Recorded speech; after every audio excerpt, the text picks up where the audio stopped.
Assalamualaikum warahmatullahi wabarakatuh. Perkenalkan, saya Gilang Hendrawan dengan NIM 3402190625 dari kelompok 4. Di sini saya ditemani beberapa rekan, yakni ada Pina Dwi Dayan dengan NIM 3402190630, Atta Fajar dengan NIM 3402190629, Robi Maulana dengan NIM 3402190628, lalu yang terakhir ada Nida Mumtaz Rofi'ah dengan NIM 3402190626. Kami akan mempresentasikan materi komponen sistem informasi berbasis komputer. Oke, langsung saja kita ke intinya. Sistem informasi merupakan kumpulan-kumpulan dari sub-subsistem yang saling berhubungan satu sama lain dan bekerja sama secara harmonis untuk mencapai satu tujuan, yaitu mengolah data menjadi informasi yang berguna. Sub-subsistem merupakan pengelompokan dari beberapa komponen yang lebih kecil. Bagaimana mereka berkelompok tergantung pada interpretasi mereka. Karena itu adanya variasi dalam pengelompokan jangan dijadikan permasalahan. Yang penting di sini dalam semua subkomponen yang mereka kelompokkan kalau dirinci pada dasarnya sama. Karena itu di dalam suatu sistem informasi, kalau salah satu unsur tidak ada, maka sistem informasi tersebut mungkin tidak akan terwujud terlepas dari bagaimana pengelompokan tersebut dilakukan. Di sini ada beberapa 6 komponen sistem informasi. Yang pertama ada perangkat keras atau hardware.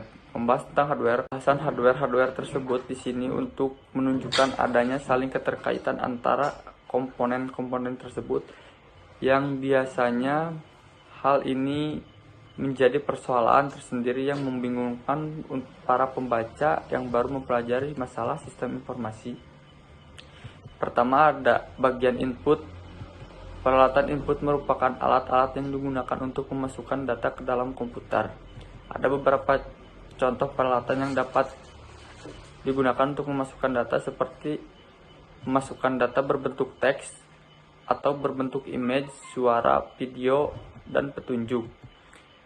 Alat-alat ini umumnya baru bisa bekerja kalau ada driver, hardware, dan software yang berbentuk terpisah atau built-in dalam motherboard. Kedua, bagian pengolahan utama dan memori. CPU, Central Processing Unit, yang selama ini mungkin dikenal sebagai berbentuk kotak segi 4. Lalu prosesor. Prosesor atau CPU merupakan jantung sistem komputer, tapi walaupun demikian, prosesor ini tidak akan memberi manfaat tanpa komponen pendukung lainnya. Hubungan CPU dengan komponen lainnya, seperti yang telah dijelaskan bahwa CPU tidak bisa bekerja sendiri. CPU akan bekerja dengan bantuan komponen sistem informasi. Yang pertama, perangkat keras atau hardware. Membahas tentang komponen-komponen sistem informasi, baik itu sistem informasi manajemen atau sistem informasi akuntansi. Hardware biasanya ditempatkan pada pembahasan pertama. Hardware ini merupakan peralatan fisik yang dapat digunakan untuk mengumpulkan, memasukkan, memproses, menyimpan, dan mengeluarkan hasil pengolahan data dalam bentuk informasi. Perlu diketahui, hardware tidak menentukan atau menentu jalannya sistem informasi manajemen atau akuntansi. Pembahasan mengenai hardware akan berkurang maknanya saat kita mencoba menerjemahkan ke dalam bahasa Indonesia menjadi perangkat keras. Akibatnya kita sering mendengar semua yang keras-keras disebut sebagai hardware. Berbicara mengenai hardware, di sini kita fokuskan kepada hardware dalam konteks teknologi informasi. Untuk tidak mengurangi makna yang telah dijelaskan, maka pembahasan ini tidak akan memaksakan untuk menerjemahkan istilah-istilah bahasa Inggris ke dalam bahasa Indonesia. Di dalam bab ini terdapat beberapa hardware yang juga merupakan bagian dari komponen lain suatu sistem informasi, seperti jaringan komunikasi dan sistem database. Lalu memori sebagai tempat penyimpanan pada dasarnya dapat dibagi menjadi dua bagian, yaitu memori utama dan memori kedua atau tambahan. Lalu bus merupakan kabel yang tersusun rapi sekali yang digunakan sebagai menghubungkan antara CPU dan primary storage. Bus digunakan untuk mentransfer data atau informasi dari memori ke berbagai macam peralatan input, output, atau dengan kata lain, bus merupakan suatu sirkuit yang digunakan sebagai jalur transformasi informasi antara dua atau lebih alat-alat sistem komputer. Lalu ada cache memory. Agar supaya CPU bisa bekerja lebih efisien dan mengurangi waktu terbuang, para produsen CPU mengembangkan apa yang namanya cache. Cache berfungsi sebagai buffer, media penyesuai antara CPU yang berkecepatan tinggi atau memori yang memiliki kecepatan lebih rendah. Tanpa cache memori, CPU harus menunggu data dan instruksi diterima dari main memory atau menunggu hasil pengolahan selesai dikirim ke main memory, baru diproses selanjutnya bisa dilakukan. Cache memory diletakkan di antara CPU dan main memory. Lalu ada driver card, merupakan papan rangkaian tercetak yang berfungsi untuk memperluas kemampuan expansion suatu sistem komputer. Misalnya untuk menambah kemampuan komputer agar bisa mengeluarkan suara yang baik, maka harus ditambah dengan sound card. Untuk meningkatkan kualitas penampilan layar monitor, maka harus pasang SXGA card. Sedangkan kalau ingin dihubungkan dengan printer disk, maka harus dipasang multi IO-nya. Dan untuk berhubungan dengan komputer lain, maka harus dipasang network card. Yang keempat, fungsi yang berorientasi kepada pemakai, prioritas utamanya adalah melakukan upaya pengembangan yang direncanakan atau dibangun oleh manajemen tingkat atas. Yang kelima, pengendalian intern dan efisiensi, yang bertanggung jawab dalam mengamankan harta kekayaan perusahaan melalui berbagai cara. Melanjutkan materi dari teman saya sebelumnya. Prosedur merupakan rangkaian aktivitas atau kegiatan yang dilakukan secara berulang dengan cara yang sama. Prosedur penting dimiliki bagi suatu organisasi agar segala sesuatu yang dilakukan secara seragam pada akhirnya akan menjadi pedoman bagi suatu organisasi dalam menentukan aktivitas apa saja yang harus dilakukan. Untuk menjalankan fungsi tertentu dengan adanya prosedur yang memadai, maka dapat dilakukan pengendalian aktivitas perusahaan sehingga resiko menyimpang dapat dihindari. Pada saat prosedur akan ditetapkan, maka barang siapa yang tidak melakukannya akan dianggap melanggar, bukan kesalahan prosedur.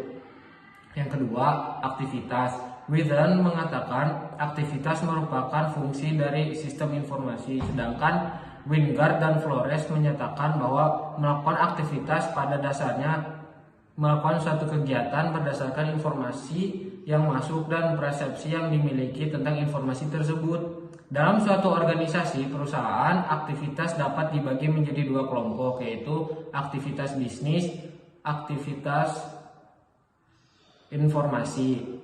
Karena itu, informasi yang tidak berkualitas dapat berisiko mengubahkan pandangan pengambilan keputusan, sehingga keputusan yang diambil dapat menjadi salah, proses bisnis menjadi menyimpang. Yang ketiga, fungsi. Fungsi merupakan kumpulan aktivitas yang mendukung operasi bisnis perusahaan. Mereka biasanya meliputi beberapa aktivitas berbeda yang saling membantu untuk hal-hal yang sifatnya lebih umum. Pemilik sistem dapat melihat fungsi bisnis mereka berdasarkan tujuan agregisasi dan lebih spesifik ke sasaran yang akan dicapai. Sasaran merupakan target salah satu spesifik yang dengan kriteria jelas untuk membantu mencapai tujuan tersebut. Yang selanjutnya, basis data. Manajemen data merupakan bagian dari manajemen sumber daya informasi yang membantu perusahaan agar sumber daya informasi yang dimiliki mencerminkan secara akurat sistem fisik dan yang diwakilinya. Masalah yang dihadapi dalam manajemen data seringkali diawali dengan masalah menentukan data apa yang harus dimasukkan untuk diolah. Setelah data tersebut dapat ditentukan, maka langkah selanjutnya adalah menentukan bagaimana agar data yang diperoleh itu dapat mencerminkan keadaan atau peristiwa yang sebenarnya, sehingga pada akhirnya akan diperoleh informasi yang sangat berkualitas. Oke, di sini saya akan melanjutkan materi yang tadi disampaikan oleh rekan saya. Yang pertama, database. Data adalah fakta baik dalam bentuk angka-angka, huruf-huruf, ataupun yang dapat digunakan sebagai input dalam proses untuk menghasilkan informasi. Seperti apa yang telah dijelaskan bahwa apakah suatu fakta itu merupakan data atau bukan sangat ditentukan oleh informasi apa yang dibutuhkan. Fakta apapun yang tidak dapat diolah menjadi informasi tidak dapat dijadikan sebagai data. Suatu fakta mungkin merupakan data untuk saat ini tapi bukan untuk saat yang lain. Atau suatu fakta merupakan data untuk suatu bagian, mungkin bukan untuk bagian yang lain. Fakta sendiri merupakan hasil persepsi manusia terhadap peristiwa yang dapat diindranya. Yang kedua, media dan sistem penyimpanan data. Data dalam sistem informasi manajemen berbasis komputer tersimpan dalam dua media penyimpanan, yaitu dalam media penyimpanan utama dan media penyimpanan kedua. Media penyimpanan utama umumnya bersifat volatile, artinya akan hilang saat listrik sebagai sumber energi tidak ada. Masyarakat sering mengatakan media penyimpanan sebagai memori, contohnya RAM. Memori ini bisa digunakan untuk menampung data dan kemudian data tersebut bisa dimanipulasi serta diakses oleh pemakai komputer. Akan tetapi juga, memori yang tidak hilang pada saat sumber energi untuk komputer dimatikan, bahkan datanya tidak dapat dihapus, misalnya ROM atau memori yang hanya dibaca. Sedangkan data yang ada di dalamnya dimasukkan oleh pabrik. Jenis memori lainnya adalah EEPROM atau jenis ROM yang biasa dihapus dan diisi kembali. Sedangkan media penyimpanan data sekunder dikenal dua macam media penyimpanan, yaitu media penyimpanan data berurutan, media penyimpanan data langsung. Lanjut ke yang nomor 3. Sistem pengolahan. Ada dua cara mengolah data yang biasa dilakukan dalam sistem manajemen data saat ini, yaitu pengolahan secara batch dan pengolahan secara online. Yang pertama, pengolahan secara batch. Pengolahan secara batch ini merupakan sistem pengolahan data transaksi dengan cara mengumpulkan terlebih dahulu data transaksi yang terjadi. Kemudian pada waktu yang telah ditentukan, data transaksi tersebut sekaligus diproses, biasanya sambil merevisi data. Yang selanjutnya ada pengolahan secara online. Pengolahan secara online merupakan sistem pengolahan data transaksi di mana setiap data yang masuk secara langsung satu persatu diolah. Pada saat yang bersamaan biasanya juga dilakukan proses untuk memperbarui file master. Istilah lain yang kadang-kadang digunakan adalah pemrosesan transaksi. Pengolahan secara online dikembangkan untuk memperoleh informasi yang selalu mutakhir. Yang keempat ada organisasi database. Organisasi data pada database tradisional memiliki tujuan agar sistem informasi secara efektif memberikan informasi yang akurat, relevan, dan tepat waktu lengkap. Teknologi jaringan telekomunikasi. 1. Perkembangan teknologi jaringan telekomunikasi. Telekomunikasi adalah penggunaan media elektronik atau cahaya untuk memindahkan data atau informasi dari satu lokasi ke satu atau beberapa lokasi lain yang berbeda.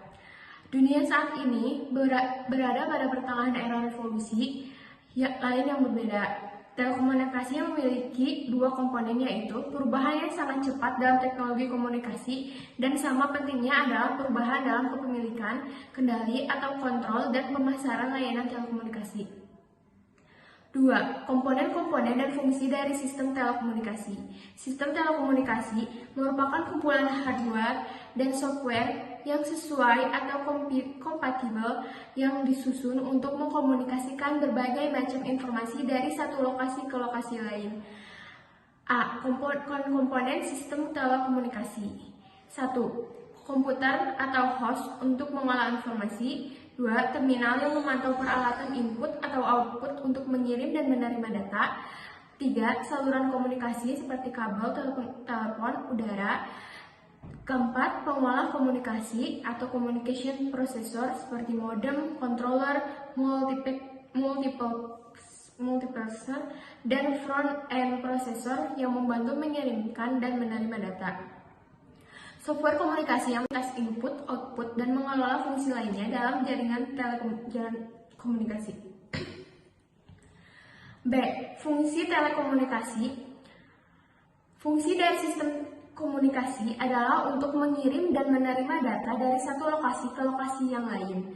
3. Topologi jaringan telekomunikasi. Network topologi adalah bentuk atau konfigurasi dari sistem jaringan. Ada 4 topologi yang umum digunakan, yaitu Start Network merupakan konfigurasi jaringan komputer yang berbentuk bintang. 2. Bus Network. Jaringan komputer ini memiliki konfigurasi yang membentuk garis. Dalam jaringan ini, tidak ada induk komputer yang mengontrol jaringan komputer secara keseluruhan. Ketiga, Ring Network. Sama halnya dengan Bus Network, jaringan ini tidak terpusat pada induk komputer, sehingga kalau salah satu komputer tidak berfungsi, tidak akan mengganggu komputer yang lain. Keempat, Hybrid Network. Konfigurasi jaringan komputer ini merupakan gabungan dari beberapa konfigurasi. 4. Jaringan berdasarkan geografi. Pembagian sistem jaringan berdasarkan geografinya dapat dibagi menjadi 1. Local Area Network atau biasa disebut LAN. LAN merupakan jaringan yang ada pada lokasi tertentu, misalnya satu ruang atau satu gedung. Jadi, LAN bisa merupakan satu jaringan atau gabungan dari beberapa sistem jaringan yang terpadu. 2. Wide Area Network atau WAN. WAN merupakan jaringan yang terbesar ke beberapa lokasi, bisa terdiri dari satu sistem jaringan dan juga bisa merupakan gabungan dari beberapa sistem jaringan. Beberapa aplikasi dari WAN adalah Metropolitan Area Network atau MAN. 5. Penggunaan telekomunikasi untuk memenangkan persaingan. Telekomunikasi telah menolong persoalan yang disebabkan oleh masalah geografi dan waktu, sehingga memungkinkan organisasi untuk mempercepat produksi dan pengambilan keputusan tentang produk baru misalnya, atau untuk masuk ke pasar baru serta menciptakan hubungan baru dengan pelanggan dan supplier. Kim pada tahun 1986 menyatakan bahwa apabila perusahaan gagal dalam mempertimbangkan masalah demokrasi dalam rencana strategisnya, maka perusahaan tersebut akan jatuh. Aplikasi-aplikasi yang dapat digunakan seperti surat elektronik atau electronic mail, surat suara atau voicemail, mesin fax atau fax email machine, layanan informasi digital atau digital information service, teleconferencing, data conferencing, dan video conferencing, perpindahan data secara elektronik atau electronic data interchange, perangkat untuk bekerja kelompok atau groupware, dan e-commerce dan Terima kasih telah menonton video kami, semoga bermanfaat untuk kalian, dan mohon maaf apabila banyak kesalahan karena manusia tempatnya salah dan hilaf, dan segala kesempurnaan hanya milik Tuhan Yang Maha Esa. Billahi taufiq wal hidayah. Wassalamualaikum warahmatullahi wabarakatuh.